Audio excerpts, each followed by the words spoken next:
I'm sure many of you have been watching the Olympics the past few days.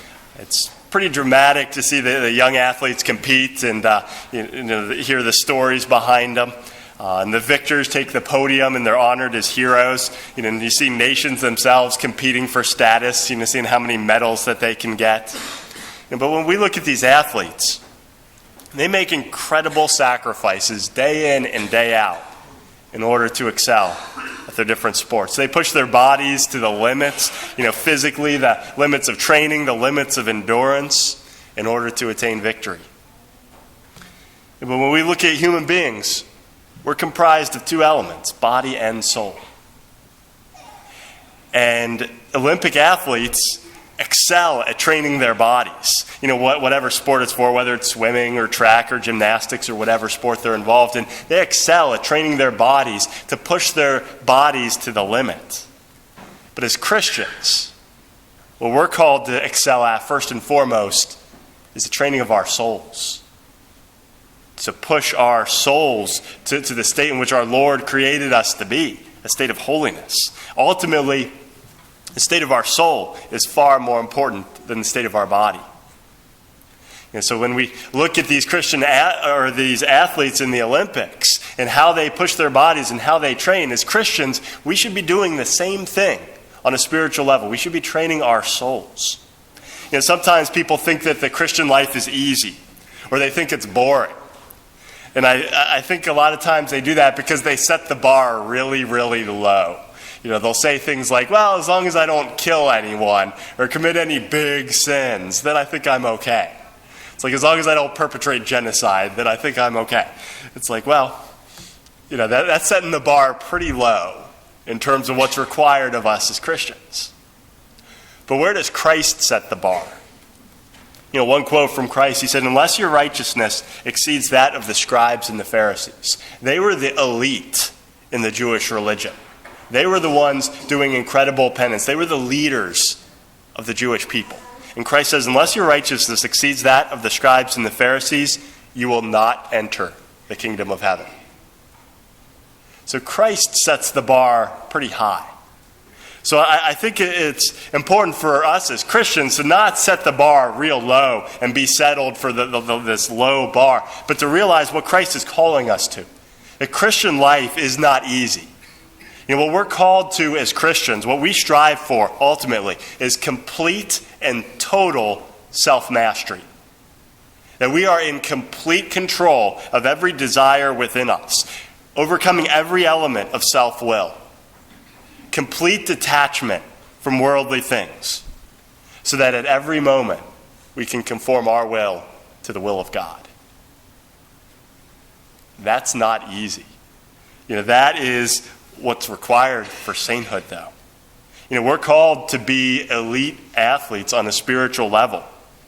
It's important for us to realize that as Christians, we have to undergo intense training day in and day out in the Christian life in order to achieve this call which the Lord is calling us to. If we think that the Christian life is boring, or if we think it's easy, chances are we probably haven't even taken the first step in the Christian life. It's one thing to say, oh yeah, what these Olympic athletes are doing, that's pretty easy. I can do that. It's easy to say that without setting foot in the gym. But when you show up the first day in the gym, it's like, man, this is hard work. And it is. So it should be for us. What are we talking about in terms of training our souls in spiritual discipline? Well, a couple examples. There's a big difference between someone, if you're driving and someone cuts you off. Why does one person say, oh, it's no big deal, and not think twice about that, while someone else flies off the handle and thinks thoughts or says things they shouldn't be saying when someone cuts them off? One person has been trained in self-discipline, one hasn't. How come if someone offends us deeply, one person instantly forgives them and prays for them, while another person harbors a grudge? These are spiritual differences within us. And the list goes on and on and on. In our second reading from the Hebrews, it talks about this great cloud of witnesses. And this is a biblical example of the communion of the saints. It goes through these Old Testament figures like Abraham and David and Moses and recounts them as heroes and gives them to us as examples to live by. And so they give us examples of what it means to excel in virtue and what our Lord is calling us to. And we have tremendous examples throughout the history of the church of people who have done that. And when we look at these saints, they give us examples of what it looks like to attain sainthood, to live a life of incredible holiness. Just give a few examples. St. John Vianney, patron saint of priests. He would spend 16 hours a day in the confessional.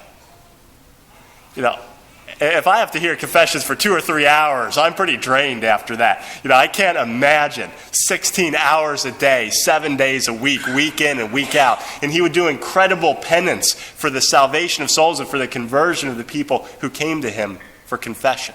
What an incredible example of endurance to be able to do that. Another saint, St. Francis. He grew up with worldly wealth. He was very privileged. He liked to party. After his conversion to Christ, he decided to give away all of his worldly possessions, renounce his inheritance, and embrace extreme poverty. Why? Because he wanted nothing else in this world. He wanted only Jesus Christ. And he didn't want any attachment to pull his attention away from our Lord. And so he rejoiced in poverty. He called her Lady Poverty, because he knew that was the path to complete attachment to Christ. Another example, St. Agnes, 12-year-old girl in the Roman Empire, in the early Christian history. She was denounced for being a Christian. She had espoused herself to Christ from a young age, and she didn't want to give herself to anyone else. She wanted to be entirely consecrated to Jesus Christ. So she was turned over to the Roman authorities, who tried to intimidate her. They locked her up in shackles, but they just fell off her wrists because she was only 12 years old. They couldn't hold her. And the executioners tried to intimidate her with all the tools of execution, and she wasn't intimidated at all. The Roman executioner, on seeing the courage of this 12-year-old girl facing death, was trembling as he went up to execute her, as she looked at him with absolute courage, knowing that her sacrifice was going to lead her to Jesus Christ. What a tremendous example of courage from a 12-year-old girl. Another example, St. Gianna, a mother who refused to have an abortion during a troubled pregnancy and ended up giving her life so that her child may live. She died, but her child survives and is now very active in the pro-life movement. These examples of saints, these are heroic examples, and it shows us what the Lord is calling us to. He's calling each one of us to greatness, to sainthood. And these people they weren't just born as saints. These are people who dedicated themselves to long hours of prayer. They dedicated themselves to penance, and they dedicated themselves to training in virtue day in and day out. And that's what we're called to do. We're called to greatness, not to mediocrity. And so sainthood is not the beginning point. That's the end result of the training and discipline that we're called to as Christians. So where should we begin? If we say to ourselves, well, I'm not quite there yet. I think we can all say that. But where do we begin? Well, Christ gives us a good example in today's gospel. He talks about how he's come to set the earth on fire and how he wishes it was already blazing. What's he talking about? What he's talking about, he says, I have a baptism with which to be baptized. He's looking forward to his torture, his execution, and his death. He's yearning for that. Why? Not because he wants to undergo that punishment, but because he wants to redeem souls. His concern in the depth of his heart for the salvation of the world is so great that he's yearning for his passion and death.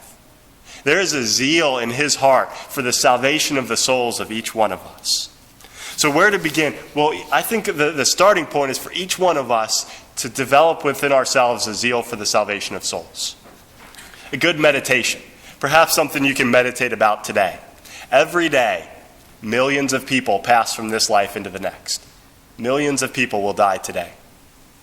And when the Blessed Virgin Mary appeared at Fatima, she said, unfortunately, that souls are being lost to the fires of hell like snowflakes in a snowstorm. So the reality is, of the millions of people who are going to pass away today, there's a likelihood that many of them may not attain salvation.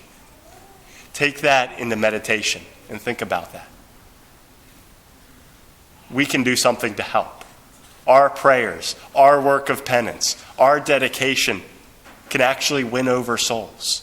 Take that to meditation and nurture in yourself a zeal for the salvation of souls. And every one of us should be willing to make our lives a living sacrifice for the salvation of the world. Whether we're priests or single or married, whatever state of life we're in, whether we're young or old, to say, Lord, I desire the salvation of souls. I yearn in my heart for the salvation of the world. And to begin with ourselves, our family members, our friends, and those around us. To have a yearning for the salvation of souls. To be praying, to be doing penance, and to dedicate our lives to the salvation of the world. That's a good starting point. So if you're wondering where to start, where do we begin to dedicate ourselves to Christ more fully? Begin by nurturing a zeal for the salvation of souls. And we may have to push other things aside in our lives, things that aren't that important, other attachments, and that's a good thing. Get rid of them if we have to, but dedicate ourselves to the salvation of the world. That's a good first step in order to dedicate ourselves to training for sainthood. The Olympic athletes achieve greatness in terms of physical ability. But how much greater it is to attain greatness in terms of our souls in attaining sainthood.